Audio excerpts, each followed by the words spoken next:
Hello and welcome to my Blood Deathknight Mage Tower Guide. Difficulty-wise, I would rate this challenge a solid 5 out of 10. The health of the boss isn't overscaled. Deathknight's grip and ranged interrupt allow you to interrupt the first boss without entering the decay zone, and also the damage output is good enough for you to end the fight in less than 3 minutes. Other than that, having Death's Advance allows you to not get knocked back, which is by far the most important mechanic in this challenge. I am using full green and blue items from the auction house without any enchantments or gems. As always, having proper time walking gear is suggested to make your journey much easier, but in most cases not mandatory. If you want to learn more about Mage Tower gear optimization, make sure to check out my Mage Tower 101's video. I am using the following talent build. As always, I'll leave my talents and consumables in the description for you to copy and use. Let's get to the fight. Once the fight begins, we have to deal with the caster. We want to press all CDs at the beginning, including drums and potion, and finish the first phase as fast as we can. The caster has a zone of decay around him. While standing in it, you get a stacking debuff that reduces your maximum health. Do not go over 6 stacks or you will die. Every 10 to 15 seconds, the boss will cast Drain Life. You have to interrupt this cast ASAP. Thankfully, Deathknight has a ranged interrupt which allows you to do so without entering the decay zone. Should your interrupt not be ready, you also have Asphyxiate. Another mechanic you have to deal with during the first phase of the fight are eyeballs.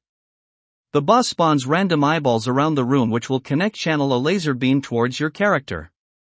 You should position your character to be looking in the eye's direction or they'll knock you off the platform.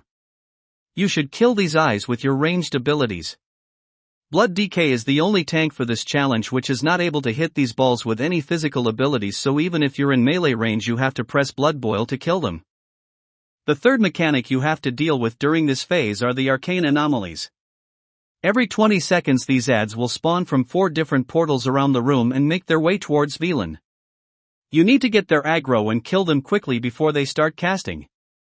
With every set of adds that spawn, villain will spawn a holy orb in the middle of the room. You can use these orbs to heal yourself, heal villain, or disorient every add on the platform. The last mechanic you have to deal with in this phase are the infernals. These adds determine the difficulty of the second phase. The sooner you finish the first phase, the less infernals you have to deal with. These infernals only do one thing, and that's trying to knock you off the platform.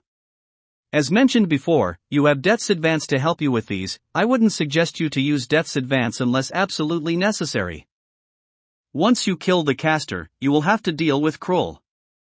There won't be any decay zone or eyeballs to deal with during this phase, but you will have to deal with infernals, arcane anomalies, and the 3 abilities Krull brings with himself.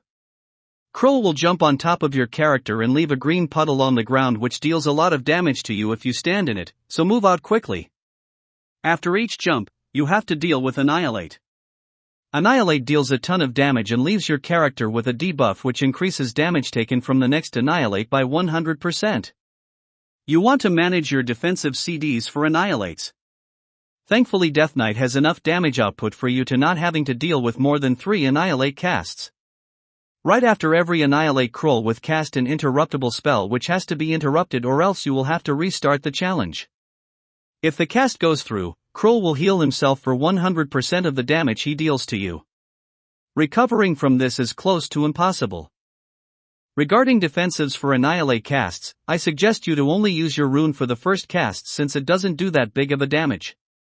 For the second casts, pressing Vampiric Blood along with rune should be more than enough to keep you alive, and if you have to deal with the third cast you want to use your whole spellbook. That would be it for today's guide. Leave a like and a subscribe if you enjoy my videos. Let me know in the comments what spec to do next. Thank you for watching.